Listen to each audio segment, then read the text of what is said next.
everybody. Hi. I can see you now, but now I can't, so hello. Hi, I'm Melissa, and I'm the Curator of Museum Education here at PAAM. Welcome to the Fredi Schiff Levin Lecture Series, which is graciously sponsored by the Levin family. Now, in its 22nd season, the lecture series honors Fredi Schiff Levin's legacy as a member of the Provincetown arts community by inviting artists, curators, authors, and scholars to speak at PAAM. We are grateful to the Levin family for their continued support of this annual program. Thank you for joining us. Tonight, we are excited to welcome the curators of the Hartley Hopper exhibition, PAAM CEO Chris McCarthy and Dan Mills. Welcome.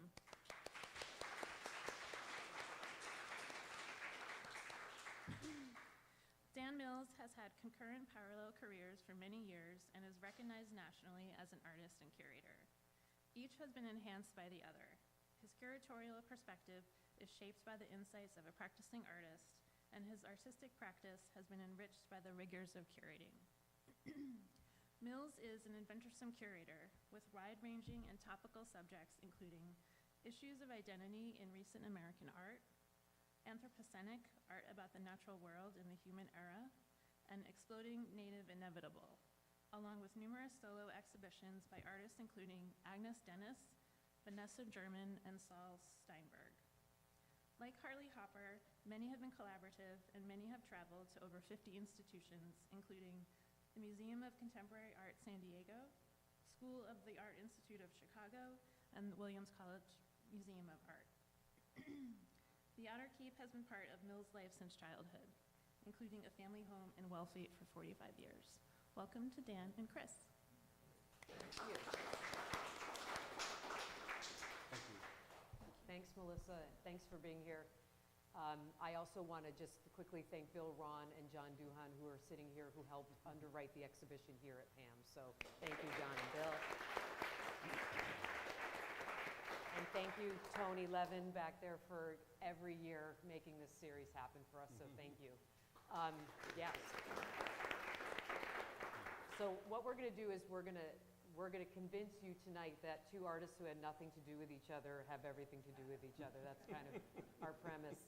And Dan, this was really Dan and I have been colleagues and friends for a long time, and I don't even know how many years ago it was that you were like, you know, we have these very, very similar collections, and we're going to tell you a little bit about how each institution acquired the collections, because they're very good stories, and then kind of how this exhibition came together in a very organic way, because Dan chose the Hoppers and I chose the Hartleys, but we kind of didn't tell each other which ones we were choosing, and then you had to make a show out of it. So it was actually really fun, I think. Keeping it interesting. Yeah. I was hoping you remembered what year. I can't, it was years ago. It's been years that we've been talking about this. And Dan would, come every summer because he has a place in Wellfleet, and we get together and we would talk a little bit more about it, and then we talk about 100 other things, and then get, reeled back in. But it really was a wonderful projects for us, because I love drawings. Drawings have always been something that I've loved, and getting to see these Hartley drawings, and I knew a little bit about Hartley, but now I know so much more about Hartley through this project. So I feel like I'm always learning from these experiences. But when we kind of put our heads together about the comparisons of these two artists, it was pretty extraordinary. So why don't you talk a little bit about the Hartley collection at Bates, and then I'll talk about Hopper, and then we can talk about how this all happened. Sounds great. So okay. There's a collection called the Marsden Hartley Memorial Collection at Bates College, and the vast majority was all given in the mid-1950s by really by his niece and his family. And Hartley died in 1943, and for those of you who don't know, there wasn't a lot of interest in him, and there wasn't a lot of interest in him in the mid-50s either. In fact, it seems that there were institutions that weren't interested, in Maine. And Hartley grew up in Lewiston, which is where Bates College is. And without going into his whole narrative, he had a lot of loss in his life, which is one thing. A lot of deaths. His mother died young. He eventually, as a young adult, took her maiden name as his first name. That was not his name. He felt connected to Maine and to Lewiston, and yet he spent his life also trying to get away from it. And at the end of his life, he went back to Maine and declared he wanted to be recognized as the artist of Maine. And when he died, all this material was eventually left to Bates, and there are over 600 objects in the collection. There's over 100 drawings. There are photographs of him. There are artworks that he collected or traded with other artists, ephemera. He never lived he never lived 1 year of his life in the same place as an adult, which is one of the fun contrasts to the sedentary hopper, right? And yet, what is left is an extraordinary collection of jewelry, and he collected things like pieces of antiquity. He had no money, but he knew stuff, and he would buy broken pieces and Coptic textile fragments and things like this, which are extraordinary, and they're all in the collection. So one of the things that we talked about that was so interesting is, I mean, besides the absolute love of drawings that we share, and that these drawings are so extraordinary, there are these archives in each of our institutions that really tell the biography of the artists in fascinating ways. We've learned a lot, and early on, I mean, I have to say I was at Bates for 15 years. I stepped down at the end of last year, and I knew and loved Hartley's work, but I am not a scholar now, and I was much less so 15 years ago, but I'm a tremendous appreciator, and I know some stuff, you know. Where was I heading with this? Let's see. Well, that's embarrassing. I forget now. We were talking about how Bates acquired this collection. Yeah. So, amazing. That's how we did this whole show, just like that. Well, actually, the fun was when I pitched the idea. Yeah. You know, I said, you know, I've gotten to know Hartley's work really well, and these drawings are amazing. I don't know as much about Hopper Appreciator, and you're the same. How about I curate the Hoppers and you curate the Hartleys? And then when we met after that, I wasn't going to bring it up again. I thought, you know, that was just kind of a ridiculous idea. No, because now we know way more about each other's artists, and that was the fun part. And we promised to, you know, when I shared what I thought should be in the show, if I really missed the mark on leaving some things out or what have you, that you know, it wasn't breaking the rules, that Chris might help me out a little bit, or vice versa. Right, definitely vice versa. The archive. So Hartley, who never lived in the same place for 1 year, we have all this materials of his, and what I was starting to say was that curators from abroad, from the U.S., come to Bates to look at the works and love the drawings, but they spend they'll come. We had a big show that was in the Louisiana Museum of Art in Denmark about 5 years ago. The curator came for a week, and probably 5 of the days was looking at the things that told the story of Hartley, because scholars tend to know the work, right? And all these material possessions inform and provide understanding of the artist in fascinating ways. And I had such a blast with your archivist going through the trove of documents and papers that, you know, tell really, you know, intriguing things about Hartley and Josephine and everything between, for example. So. Yeah, and this show was actually at Bates last summer, so I got to go to Bates and see, and I didn't know how Dan was going to lay it out or anything. So when I walked in, it was like, wow. It's always great to see things that you're familiar with in a different space. And so Dan coming to see it here, it's kind of this fun, you know, discovery.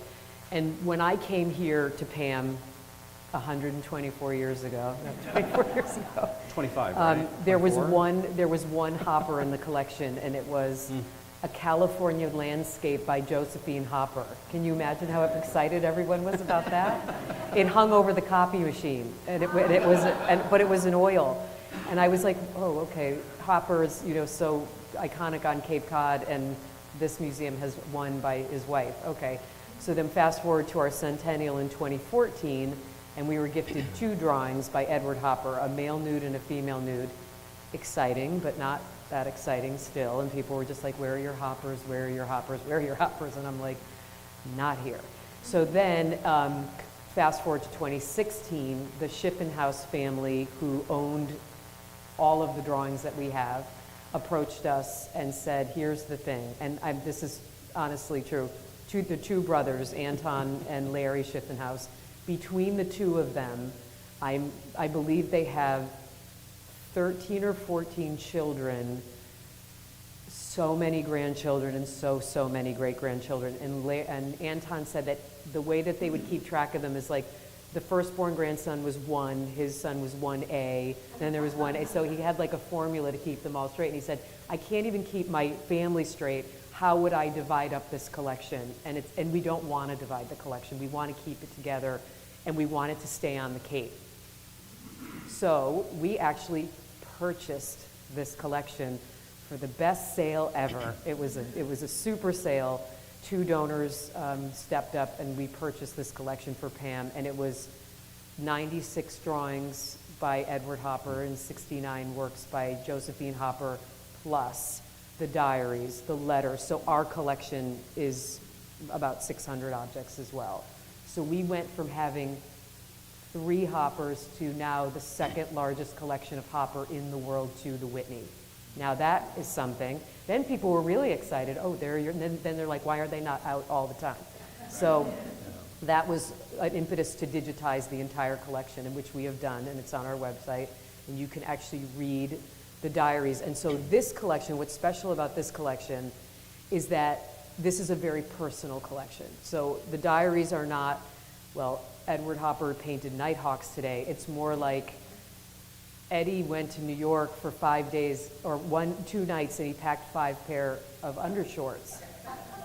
Okay, so this is what this collection is about, and it's very, very personal, and it talks very much to their dysfunctional marriage. And it's interesting because the Hoppers first came to, Hopper had been in Maine, they had been in Gloucester, and it was actually Joe Hopper who inherited some money from her aunt, which purchased the property in Truro, and they built the house in the 30s. It was her house, he designed it. We actually have a model that he designed, but she paid for it.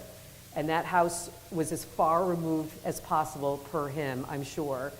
And we know that she came here to Provincetown before she married him, and I think that had she not married him, she probably would have been way more involved in the art scene.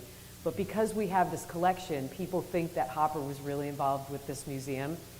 The one entry I found, because I did read all of the diaries, is someone saying to Hopper, why don't you enter a piece into the Provincetown Art Association's jury show? And the response was, why would I?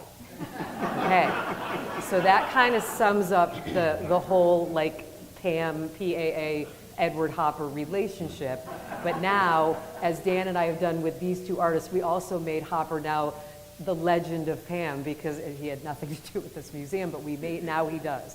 And so the interesting thing about these like preparatory sketch collections are that you're almost getting in their heads. So if you take a look at, like in a lot of our what we have our series, there's like 5 or 6 drawings to 1 piece. And so if you look at them, you can see what he added and what he took out, little doodles about architectural, renderings and things like that. And then when you look at what the final painting is, you can see what he left out or what he added, and you get to see process. So these are very process-based drawings.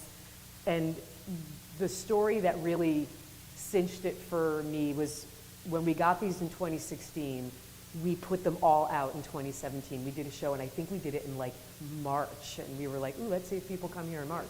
Well, they sure did, and we had every single Hopper out in this gallery. And these 2 curators from the Virginia Museum of Fine Arts called me. I guess this was in 2018. It was 2017. Can you send us a picture of everything that you have? I'm like, I don't have a picture of anything. Get on a plane, come and see them. They're all on the walls. Was Leo? From Virginia, yep.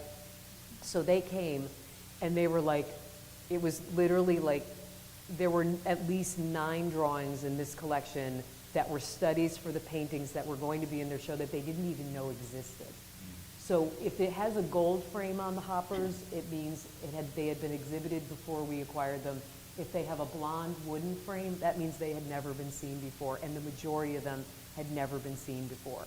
So in addition to the 9 drawings that were studies for the hotels, Mrs. Hopper's meticulous notes in her diaries, especially about how much Edward Hopper ate in a day, but also their cross-country trips talked specifically about the actual hotel room. So now PAAM became a very important cog in this exhibition, and that's the importance of this collection, is that it fills in the blanks of the research and the study and the curatorial work.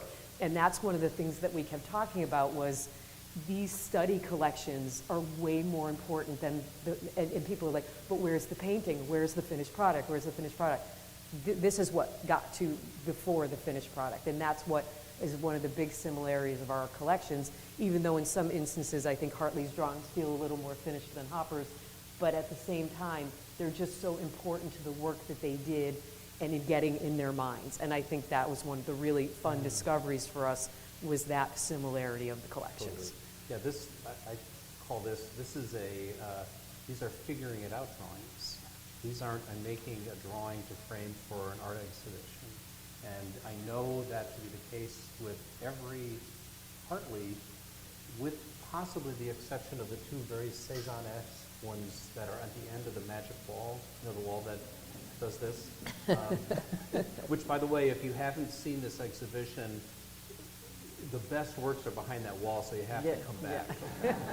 There's some amazing, at first I was, well, where are they? Yeah, so we can fit you all in here. But all the rest were working out ideas. So for both artists, it's themes, topics, primarily, and then studies that you can look up and figure out that's for a master work, or that that's for a master work. To me, one of the, I find it so exciting. The simplest in terms of how many marks there are on a paper is Nighthawks. There's about a half dozen lines, and if you know that painting, you know that that's what it is, and it's amazing. And then think about that, what that means for you, right? I mean, it's sort of a great illustration of what art is and does in terms of communicating, right? Because if you know Hopper's work and you know that painting, and you can walk into a show and see a half dozen lines on a piece of paper, and you know what it's for, that's pretty cool for you, right? I mean, that's just so exciting. Yeah. So many of these works, that's the case.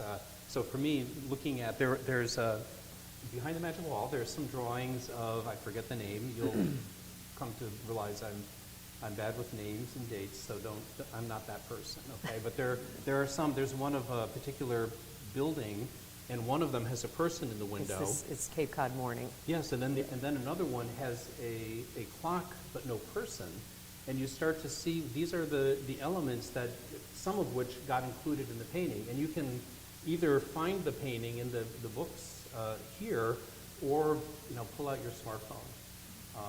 There's for Hartley, so I'll back up a minute. So on some levels, there's certain, if you were to not describe the mark making, but the subjects, there's a lot of things in common. But in terms of how they made art, they're also really different. And these were some of the exciting things for us. So, Hopper was an extraordinary draftsperson, right? And I think you told me this, correct me if I'm wrong, but there's a wall of sailboats on the back, all of which are Hopper except one, including math, figuring out how tall is the sail, how wide is the sail compared to the mast, and this and that. And you told me he actually really kind of disliked. Hated painting sailboats. Which is so funny, right? I mean, and that's in the diaries. Joe talking about how much he hated painting sailboats, but she knew that the sailboats would sell. So you have to, and so there's a whole slew of sailboat drawings. And the Lee Shore was probably one of his most famous paintings. Yes, and I was talking to some relatives who aren't art people, and I was saying, well, do you know these artists? We're doing this talk tonight, and Hopper, sailboats, right? And I was just thinking, Yeah. and then, but here's the contrast, just to have a little fun, which is Hartley is more known for drawing figures, and the figures are almost male, and I think it's safe to say that he loved the male figure, okay? So there's the contrast, right? But then the other contrast is, I don't think anyone would say Hartley was a great draftsperson in a traditional sense, but as someone who in the early 20th century was recognized as probably the first American artist to make pure abstraction, he returned to making works that were figurative and landscape and other things, but they became highly expressive and much more kind of emotional and symbol based. So they communicate incredibly, but in a very different way from Hopper. Yeah.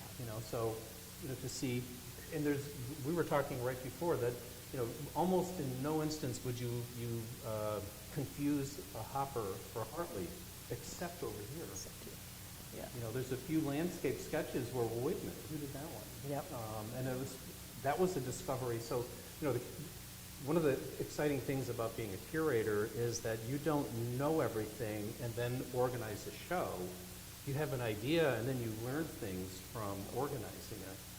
And, so the discoveries are what are so exciting, frankly.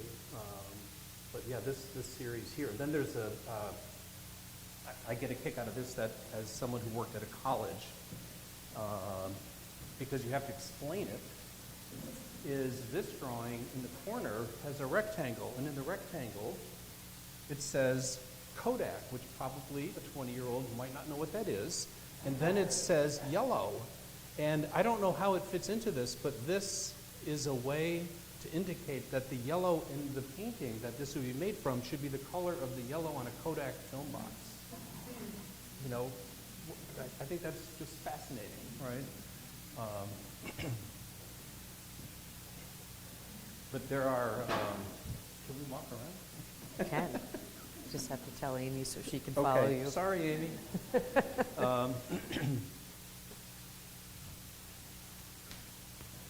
Mount Katahdin. There is one of the wonderful drawings.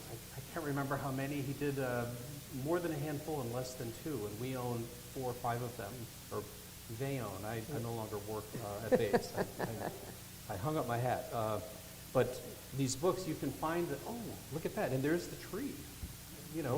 Down to that level, and you can find what's similar, but also the differences, the decisions that were made. That's so I think so exciting. I think what Dan said before, that Marsden Hartley's first name, Marsden, wasn't his given first name, it was Edmund. So he's E.H. and Edward Hopper is E.H. So there were things like that. Like both E.H.'s, both of them were actually very tall. Mm-hmm. Like I think Hopper was 6'5" or something like that. Physically, they actually kind of looked alike, which was like when I saw the photographs at Bates, I was like, kind of look like each other. So there were those type of weird coincidences as well.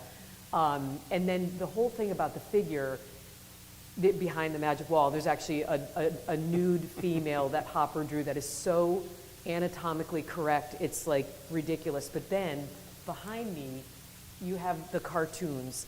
These 2 cartoons in particular, those were Hopper's way of kind of getting back at Josephine, because again, the whole thing about eating food. Now, I'm 5'5", and I can eat 10 times a day. If I was 6'5", I would at least eat at least 3 times a day. And she used to write about that in the diaries, why he needs to eat, why he needs to eat. So in this top cartoon, it's called Mealtime, and Hopper has made himself a skeleton begging for food while she's up on her cloud reading her book. And the same thing with the one below. He's got an apron on, and she's with the candelabra and a dove, and he's begging for sex. So it's called the Sacrament of Sex. So these 2 drawings are more of a satirical type of thing than his actual drawings of the figure, which are exquisite. I mean, the line looks like it never came off the drawing at all. I mean, and then when you look at Hartley's figures, which are much more like Herculean kind of lumberjack. And I didn't even tell you this. What was the theme? Was Bear Week a few weeks ago, and someone said to me, that was a brilliant move to hang those during Bear Week. And I was like, well, thank you, but I didn't do that on purpose. It just sort of worked out that way.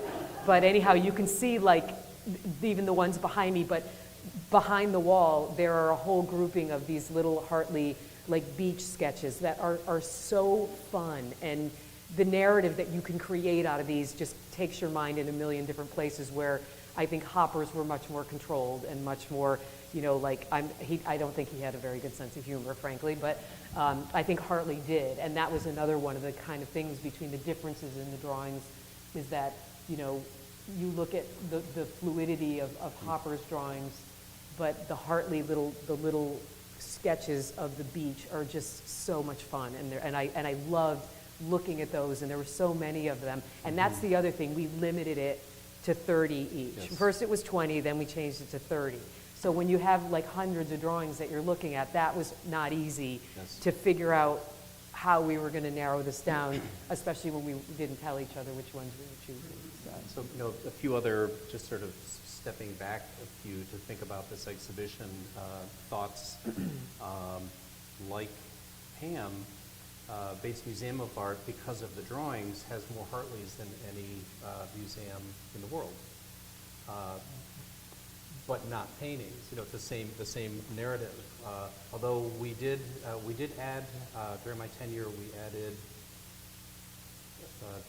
two Katahdin drawings, a couple from the Bavarian Alps, which were important places to his life, and we didn't have.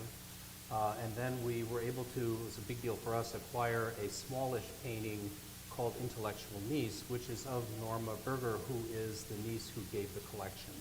And it was a little unconventional in some ways of a Hartley painting, but it seemed like it really, really belonged there. But I used to describe it as, well, you know, we have this incredible cast of supporting actors, but, you know, help us get a lead, or at least a good character actor or something. It's, and we were determined, since the collection had been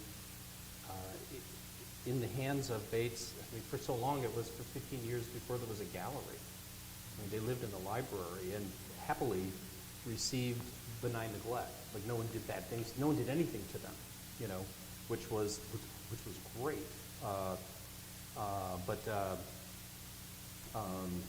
Again, here I go.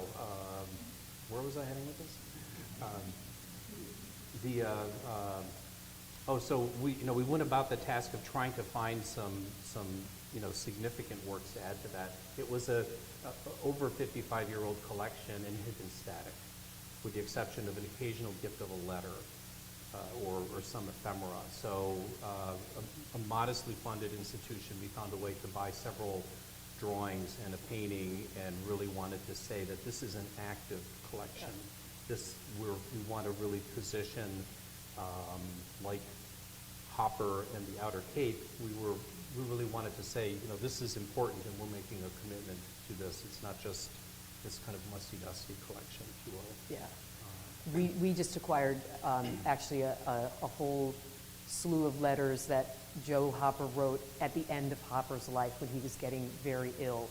The diary stopped right before he died in 1967. I think the last entries are probably in 1966. But then up at auction in Indiana came a pile of letters with her writing about really describing his illness at the end. So we just acquired those two. So ours is a growing collection. And the beautiful thing about when we got the drawings, the family, the Schiffenhaus family, was cleaning out their house in New Jersey, and they kept finding more stuff.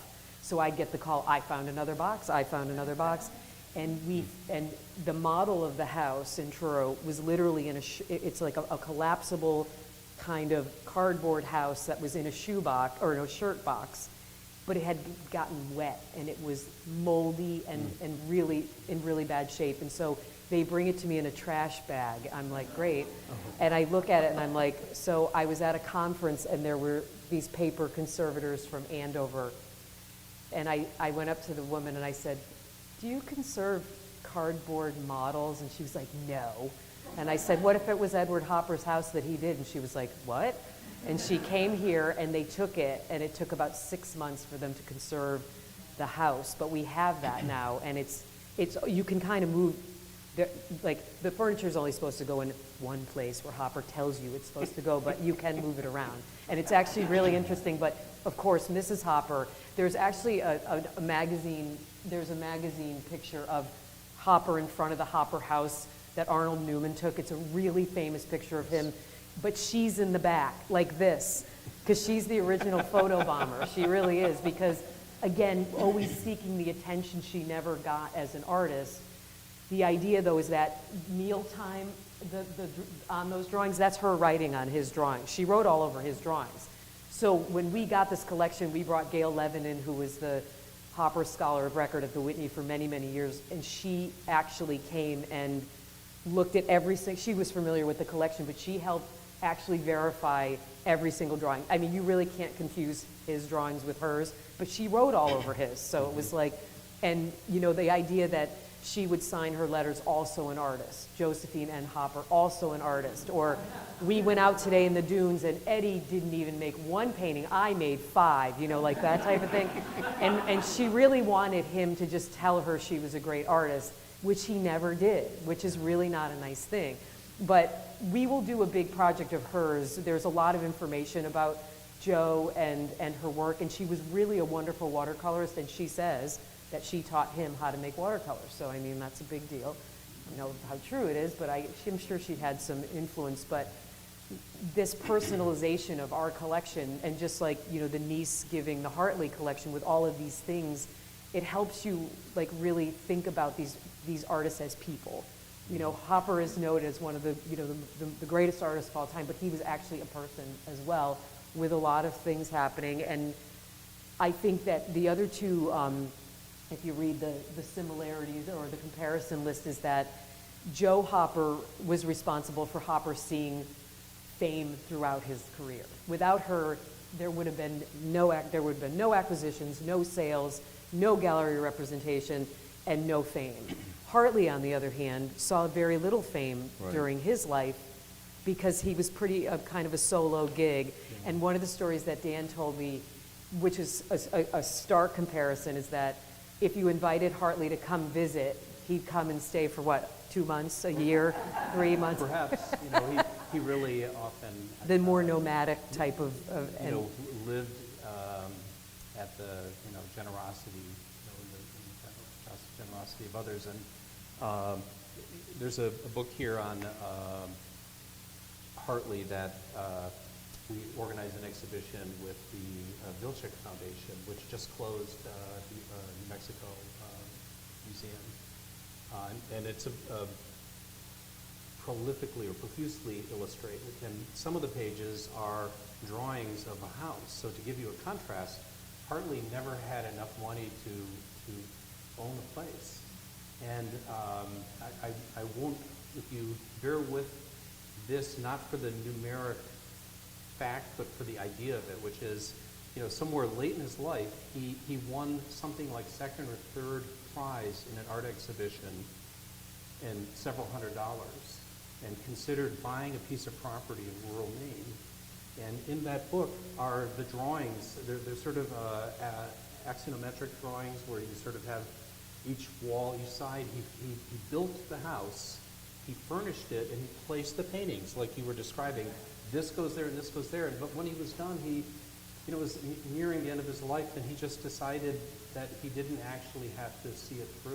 And so he never actually had his own house. You know? Never lived in the same place for a year. Died in 43 as a closeted gay man in a world where you kind of needed to hide this. And there's very little known about him and his relationships, because he was both, you know, I think a private person to begin with, and secretive anyway. And he lived with a lot of loss in his life. So there's a lot of sort of emotion. You know, when you look at his figures, they just seem to scream of emotion, even if it's not necessarily a sad image. You know, the way he renders. I'm going to stand up now, and There's a drawing here, these last few. He was spiritual but not religious, is how it's been described. It's crazy, amazing drawings. This is called the preliminary drawing for Christ held by half-naked men. And there are several of these. I think Bates owns 2 or 3 of them. This is one where, and you can just use your phone, look up and you will see whether it's at the Met or at LA County or at the Hirshhorn, but the paintings, which both look exactly like this in terms of composition and incredibly different based on the coloration. And this late work is Courage, Power, Pity, Study for 3 Friends. And you should come look at it. I mean, they just sort of scream emotion, and they're very much figurative, but they're not about anatomical correctness per se. Right. And the men, there's what is the name? I was trying to look it up when I was. My phone seemed to have lost I very cleverly made some links so I could do this, and it lost. Oh wait, here it is. It just got small. Okay. Flaming American Swim Champ is one of the 3 that you were describing, for Bear Week, where he just makes his massively huge. And boxers, fishermen, were very, very much, an interest of his. So Hartley traveled and profusely. He spent, in a way, cumulatively, he spent, years in France, years in different places, but never a year in the same specific place.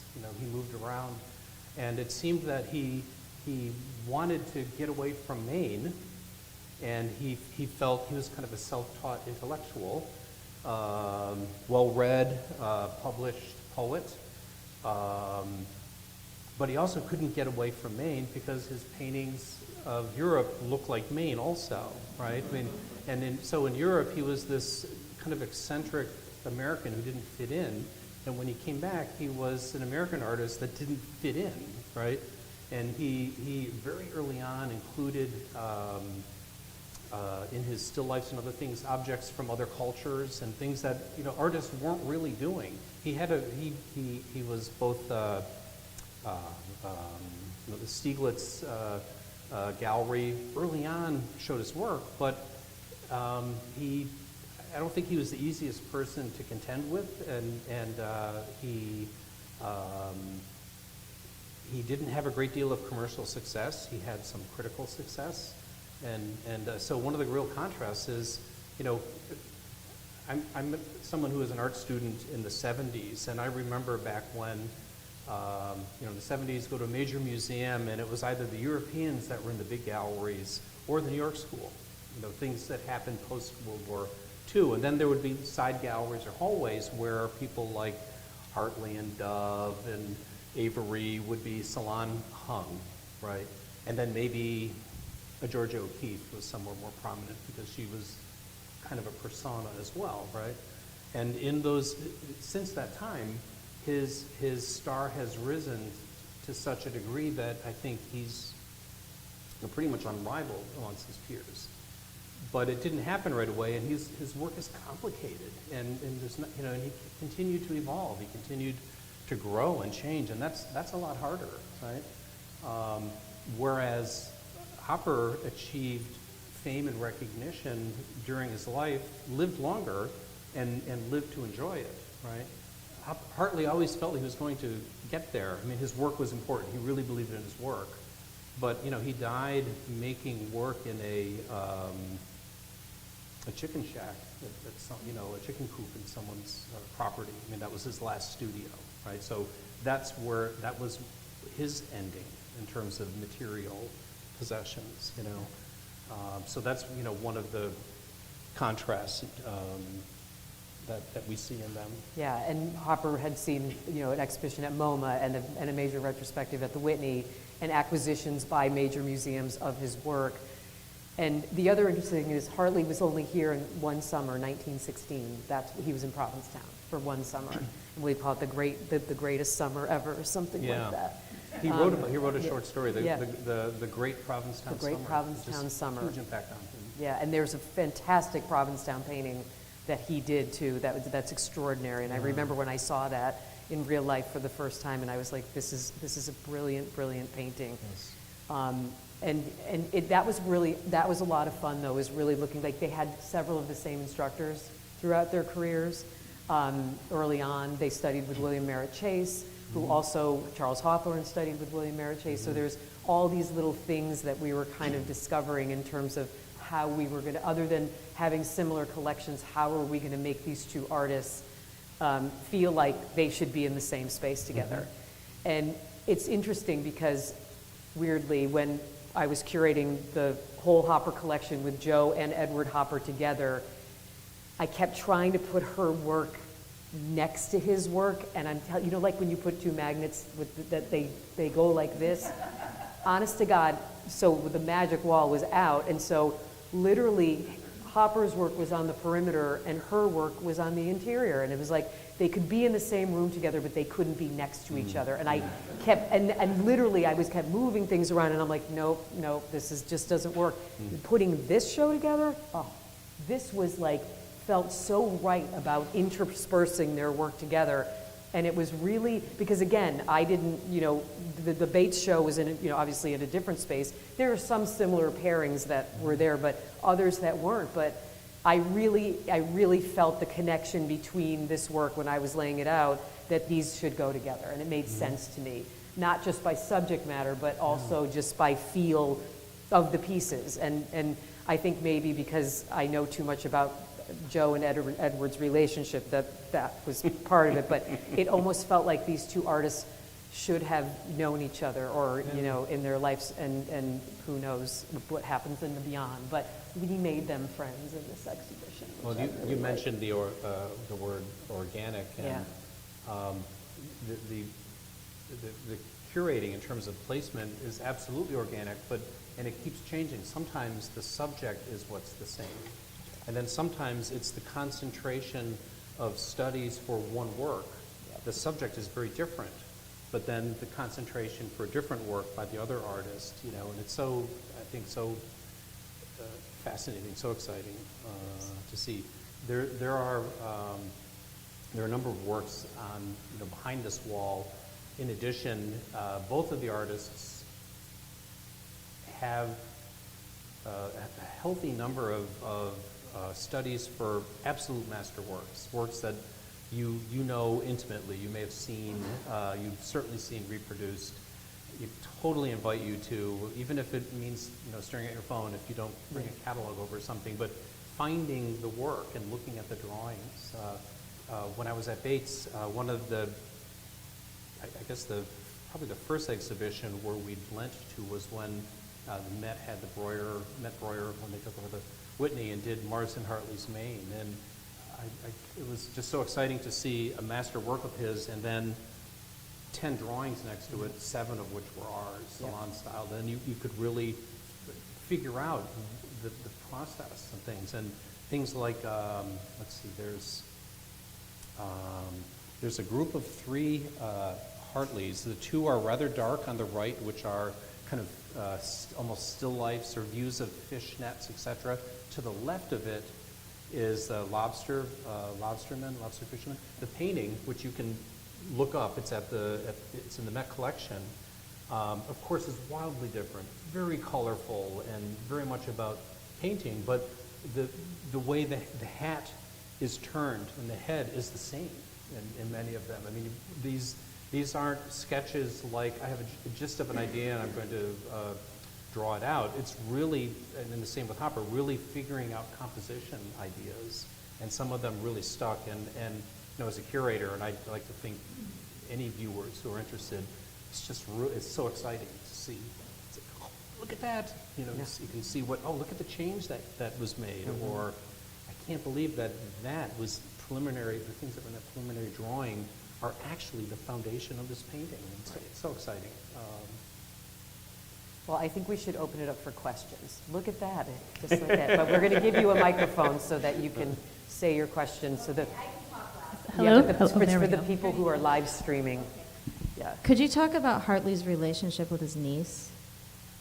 Yeah, so it seems that, so this painting we have, Intellectual Niece, this is the one relative of his that he had an affinity with, who he felt had similar intellectual and cultural interests. So he seemed to be constantly leaving Maine, and this is the one person who there's correspondence between them, and very, kind of loving correspondence and communications. In contrast, there are some relatives who, in fact, I met the woman who bought the home, which had a carriage house behind, and she enjoyed telling me this painful story, which was, oh yeah, this was the Hartley family members lived here, and weird Uncle Marsden would come through occasionally and put his paintings up in the upper area, and after a while we just got so sick and tired of it, we just brought him to the dump.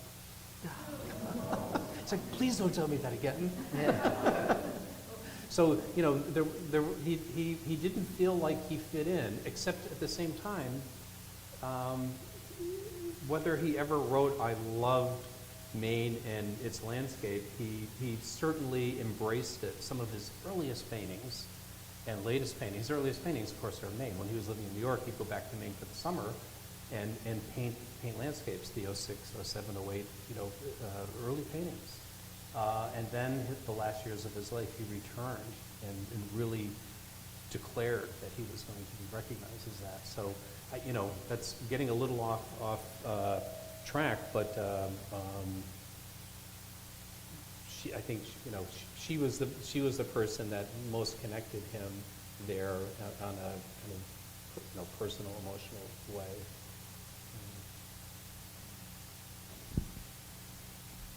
Conveniently located. Hi. So let's get off track just a little bit from what you have here, but about Marston Hartley's painting from the fascination or lover that he had, that notorious controversial painting that he did of the German soldier that he was in love with? He did a number of paintings, yes. Around this person. So if he was so closeted, did he throw caution to the wind? I can't remember what year he did that painting. So you may know this, and forgive me if you do, but in the early teens, Hartley went to Germany, and there's a couple of key points here. One is that what is written, and you have to not read into it, that he fell in love with a German officer. It doesn't, what is not absolute is whether it was reciprocal, right? So it's never been said that they had a relationship. In fact, Gail Scott, who, a bit like Gail Levin, Gail Scott is one of the great Hartley scholars, and if you go to the Bates website, all the drawings are up, and we had gotten some grants when I was there where she wrote about every one of them. So you can, there's a catalog entry of everything, and everything's online, so you can see all that. But she has done such extensive research and has backed up and said there actually is no evidence that it was reciprocated. But the paintings were made, and they're extraordinary, and they are, I think, some of the first paintings that it was understood that an American had made abstract paintings. There's, I'm going to get up and find an image of one to show what you're speaking of. Interesting, though, he had time to fall in love with him, but he didn't have a relationship with him. It may not have been reciprocal on the other or end. it was a private, that it may be that one falls in love with someone and doesn't share that with someone, right? Right. And maybe they pour out the emotions in the art that they're making because of the Right. feelings that they have for, Right. for the But person. he still had an opportunity to have some kind of relationship if he had They fallen in love. absolutely knew one another, Even if it so was there's one no way. question. Yeah. There's no question Yeah. there. And so what he did is, I'm sorry I couldn't find it. He made paintings that were essentially memorial paintings for this German officer who died in the very beginning of World War I. And he both loved the kind of pomp and circumstance of military parades and medals and all of these things, and then made paintings that were essentially memorials to the death of this man that he loved, that took that information and abstracted it into really extraordinary paintings, like 1913, 1914. And that's the predication for doing them. But there's show. There's a series for a Nova Scotia family. Did we put those in the show? I I don't can't think so. remember. Okay. Another group portrait, like these behind me, or the lobstermen, and again, really sorrowful. He went to Nova Scotia and lived with a family of fishermen, and I think at least two sons who he had love for. I don't know that he had a relationship with them. Were lost at sea. They're both they were lost, and he made a painting that we have drawings, or Bates has drawings. I'm less than a year from having stepped down there, so I still we when I should they. It's at the family sitting, the parents and the children, that he, when you look at the drawings, the formative drawings, and then the paintings, it really rips your heart out. He knows he has this strange way of, like, these drawings behind are so blocky, and so much not about getting the finesse of the plaid shirt or what have you, but they're so raw at the same time, and they're not lacking control. It's not about he can't draw. This is drawing with emotion. It's so powerful. So, what was the question? Could I be greedy and ask one other question?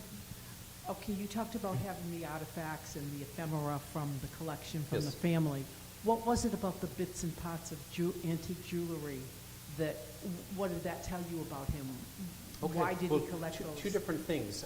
One is he had a lot of, he was, if you've seen photos of him, he was very distinct looking, tall, slender, kind of long nose, long hands, and he wore a lot of jewelry. He had cufflinks. He had them monogrammed. The collection includes his cigarette holders that are monogrammed, or match book holders, and all of this stuff. And then he collected objects from other cultures that, when I first started working there, the first epiphany I had from looking at them was Coptic textile fragments, which have really like dark outlines and patterns and colors that I looked at his paintings, and it was like, of course. I mean, these look so much like the way he renders, and I would never have made that connection. Like, it's such a reach until you see that he owned them, right? And then you think, oh, isn't this interesting? But he also included such objects in some of his still lifes. And say it again, which is that most of Americans in 1920 whatever or 30 whatever were not including Mexican objects and Egyptian objects and things in their still lifes, right? So it's fascinating, but it didn't help him sell his work, Bill? Thank you. About 4 years ago, maybe 5 years ago, at Colby College, they had an exhibition which must have had 40 paintings, 50 paintings. I mean, it seemed like a major exhibition. Yes. And it was quite wonderful. I'm curious, you mentioned the Louisiana Museum in Denmark. You've mentioned the Met Breuer. Where have other major exhibitions of his paintings been shown? Well, the exhibition that you saw was co-organized by the Metropolitan Museum of Art in Colby, and it traveled to them. So that was the same exhibition. Okay. There was a show, I'm going to draw a blank on the German museum, but it did travel, and it traveled to LA County Museum of Art in maybe 2013. The Louisiana Museum of Art, and if you don't know of it, it's in Denmark, a bit north of Copenhagen, and it's an extraordinary museum. Just, yeah, just the collections, the grounds, everything. I met with the curator after the opening, and a couple things. We were talking about the ephemera that we have. We have all these photos, like little intimate, turn of the century, and photos were like this, or maybe like this. We gave them permission to use them, and they did stunning things with the collection in ways that surprised me in a good way. As we turned the corner, and if this is a hallway looking at the next wing where there's a group of paintings, they blew up, the portrait of him from 1904, floor to ceiling. Nice. So you just walked towards him and then went into that part of the exhibition, which was amazing. The curator informed me after the opening that he curated the largest Hartley exhibition that's ever been produced. And I said, well, why wasn't it promoted that way? I mean, it just seems so crazy. And he said, nobody really knows Hartley in Europe. And if I had sold it if I tried to sell that's what I was doing to my director, he might have said, why are you doing that? We're not doing this. That's ridiculous. No one knows who he is. So he sort of secretly, I love the mystery of it, he secretly created the largest exhibition of Hartley that had ever been shown, and essentially used it to introduce Hartley largely to a European audience, which was amazing. Yeah. But those are some of the larger, more recent exhibitions that have been presented of his. There have been some gallery exhibitions and smaller, but they're the major ones. Yeah.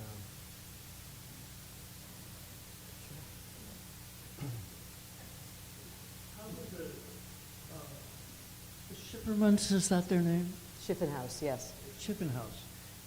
Did they acquire the Hopper house? And so what's the relationship? That's a between the- great question. So, here's the story, and I'll try not to make it too long. So, Mary Schiffenhaus, who was the mother of the two, of Larry and Anton, divorced her husband in the 1930s, which was unheard of at the time. And she had friends in New Jersey. She was living in New Jersey, and she had these friends called the Stevens, who had a house in Truro on Stevens Road. And they invited her to come to Truro so she could heal from her divorce from her husband. So she came to Truro, and she met Joe Hopper, because the Stevens lived down the road from the Hoppers. And some of the, if you ever wanted to have a meeting with Edward Hopper, he would meet you like at the post office and stay away from my house. If you wanted to meet with her, she'd draw you a map and send it to you and invite you to her house. So Mary Schiffenhaus and Joe Hopper became acquaintances. I wouldn't call them best girlfriends, but they were definitely acquaintances. And Mary would come back to Truro to visit the Stevens, and she would see the Hoppers. And then when the Hoppers were in New York in the winter, they would have lunch, or then they would write letters, because we have all of the letters.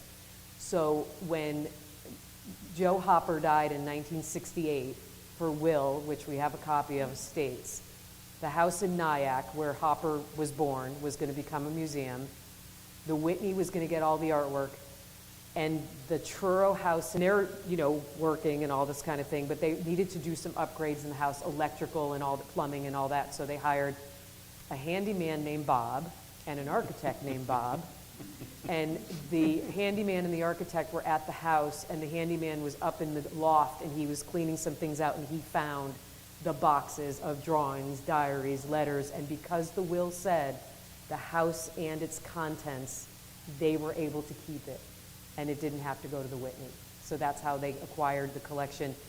Had no idea it was in the house when they got it. So it's been on the Cape.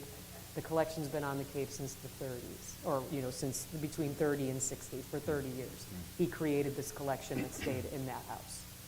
And the Schiff houses still own the house now. They still own the house. I was hoping they'd gift that to us too, but you know, I can think lofty. Maybe. Anybody else question? Anybody else? Oh, wait, you have to get the microphone. You Hold on. have to talk into the mic, Yes. so. Yeah. So, if briefly, you all you mentioned, and I love it that curators have this innate sense of curiosity. What were things that you found as you're putting this collection together, for each one of you, of like there was a revelation?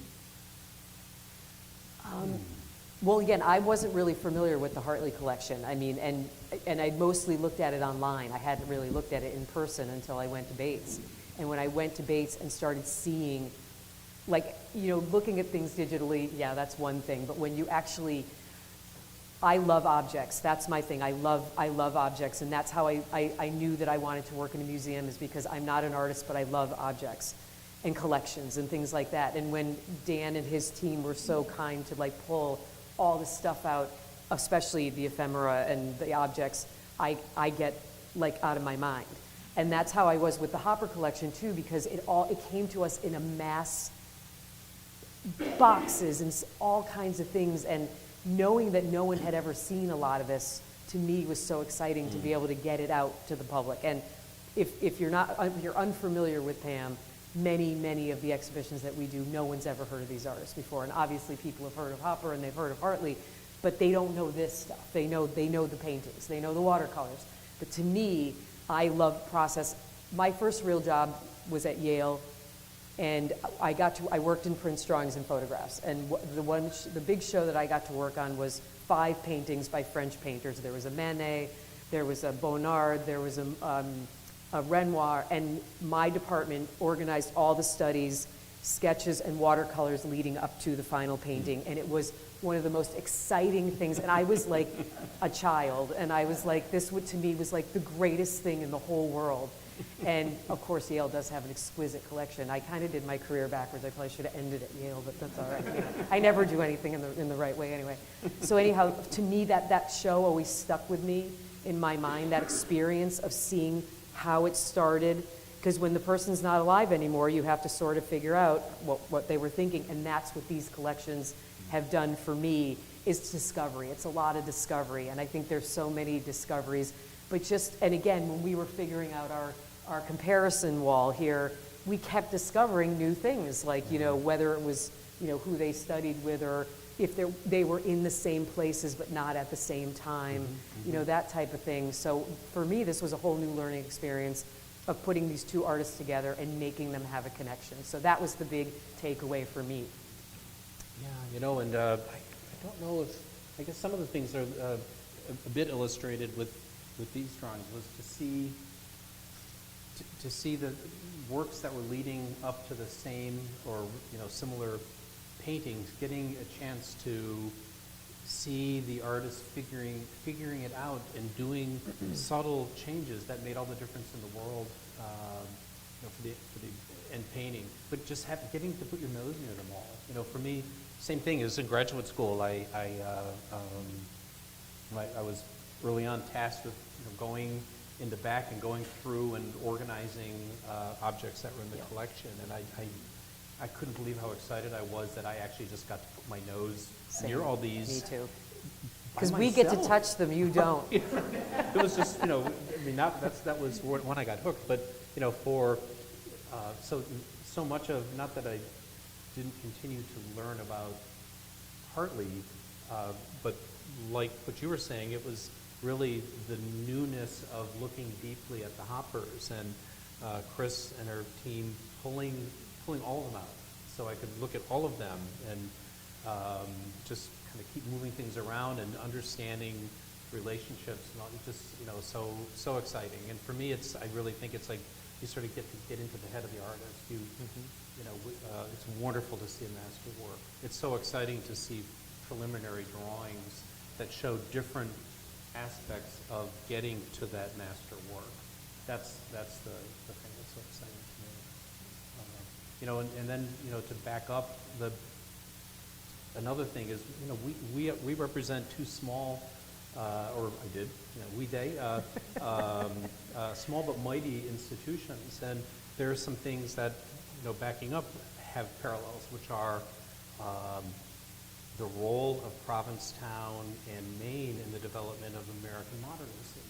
I mean, these are two places that are, we could say, kind of small, remote, hard to get to, but attracted artists, great light, rustic, rugged, and maybe that off the beaten path helped. But these spaces led to an outsized importance to the development of American modernism.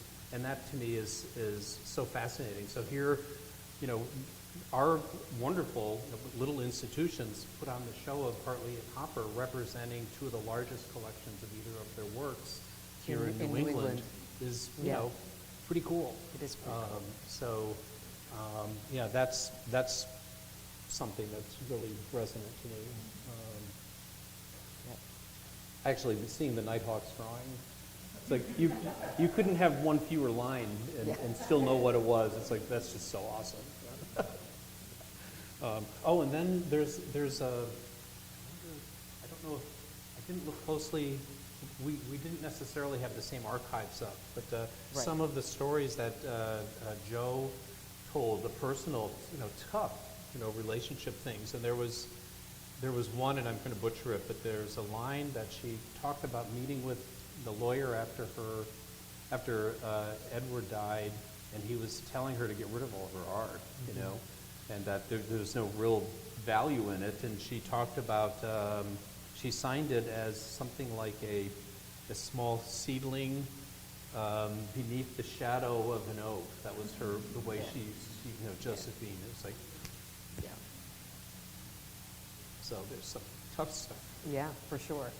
And that's the thing, when you have personal collections, like people's personal items, and Joe saved everything. I mean, we have Christmas cards, we have like cards they made, we have, the letters to Sears and Roebuck when her Adirondack chair came damaged. Poor person on the other end of that, good God. But like, this is their life, and we now are the stewards of this life in a way that the Whitney and Nyack are not. And so the three collective institutions now are the Hopper partners, and that's kind of a great thing. But each of our collections represents something different, but their life on the Cape, they would extend their stay every year. They'd stay more into October and before they would go back to New York, but they loved being on the Cape. They really did. And, for him, I think the remoteness was the key, but for her, she would come into Provincetown and she would go to people's studios, and and I think she would have been way more active without him, but that's just a story I make up in my head because of just knowing from reading her writing. But at the same time, there's sort of humor in her writing, like everyone was either dreadful, horrible, or terrible. Those were her three favorite words. I'm like, I get that.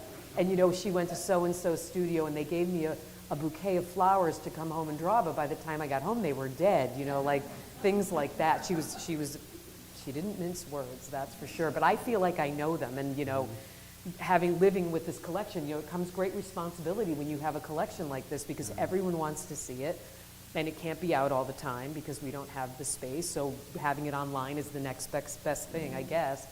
But this project was really a wonderful project to work on, and I'm so happy it's here. And seeing it at Bates too, like in a different space, it takes on a whole different persona when it's in another space. But this has been, it was just so great getting to work with Dan too, because we've known each other for a long time. And we each, you can tell we both hate to talk and that type of thing. But it came together, like I said, in a really, really smooth way. And it wasn't ever like, no, you shouldn't show that, or you shouldn't show that. It was like, because when you said let's kind of swap, I was like, yeah, I like that idea, because I was very unfamiliar with the collection, and now I feel like I learned a great deal in doing that. But when I look at them together, like I said, I feel this simpatico kind of thing between this work, and that makes me, because I love to pair things together that don't make sense, but to me this made sense, and it feels right to me. So that was really a lovely type of, like, when I laid the show out, like I leave for an hour and then I come back and I look at it again, and if there's anything that doesn't make sense, and then you always know it's going to look better when it's on the wall than it is on the floor. And then it came together really, really well. And I'm so happy that we got to do this project together. And then when he told me he was leaving Bates, I was like, wait, what? That was last year, and I was like, you're leaving Bates? I'm like, you've only been there for 15 years, Dan, come on. So as I look to you, I think I'm seeing the top of one of the hand-drawn maps that you were mentioning. Yeah, it's in that case on the left of one of Joe's maps that she would draw when someone wanted to come and visit. And you know, what's interesting is, you know, anyone drive on Route 6 today? Show of hands? Or did you all manage to avoid it? So what was interesting, going through the archives is, you know, her maps would be drive past this dirt road and then take a left after, you know, because it was so rural here, right? And to put, you know, the personal and human in context, in the archives there were booklets for, I think, the fridge and... Oh yeah, the manuals for the appliance manuals. Because they didn't have electricity until they were like, we got electricity, we're going to get appliances. I mean, just to put into context And the car, he always had a used car, and so there is a garage at the Hopper house for his car, and she always wanted to drive the car, and she smashed into a bush, so he didn't want her to drive the car. But then when he felt bad, because he let her drive, so there's so much about driving the car, and it's like, but the car, you know, like, and that was like one of his prized possessions, but it was a used car, you know. But she writes about that like ad nauseum about the car. But I mean, you can read all the diaries on our website, and Gail Levin did translate them because her writing, which you can see, it would give you a migraine trying to read it. It's like this one scribble of a writing, and you know, you get used to it after a while. And that was the other thing. The two Gails were like these scholars, that Gail Scott and Gail Levin. So there's these little weird things that just kept kind of popping up. Like, you know, some people wouldn't make a big deal about it, but when you're compiling like comparisons and contrasts, every little thing kind of counts with it, and that was fun too. Yeah. So, you know, as someone who used to work at the Bates Museum, I invite you to go to the website and go to the Marston Hartley Legacy Project. It's wonderful. There's, before I left, we had gotten several, for us, really huge grants that allowed something to happen that had never happened, which was deep research of these works that had been in the possession of the college since 1955, and a great deal of it is online. And then, and you can see all these images of him. You can see his rings and all that stuff. And then here, what I'd say is, you know, I've been coming to Province. We used to camp in North Truro. Coming to Provincetown since I was, and I'm really young, but you know, since the 60s. Remember when it was an outpost for, you know, kind of counterculture and hippie culture and all of that, and saw that. But came to PAAM. My parents were both artists, so we, you know, over the years I've been here a number of times, and it's extraordinary the transition from what was a kind of interesting place to what has happened on your watch is really impressive. This is extraordinary. You know. Well, if we didn't do the renovation, it would still be raining inside the building, and then we wouldn't have these collections. So you have to think a little bit. But thank you though. And it's fitting because of the significance and history of art in Provincetown and Outer Cape, and the collections which have only grown. But it's really so it's gratifying for me as, you know, a kid who used to come here with his artist parents to. And Dan is actually quite an exceptional artist himself too. So you could Google his website. So thank you. Thank you.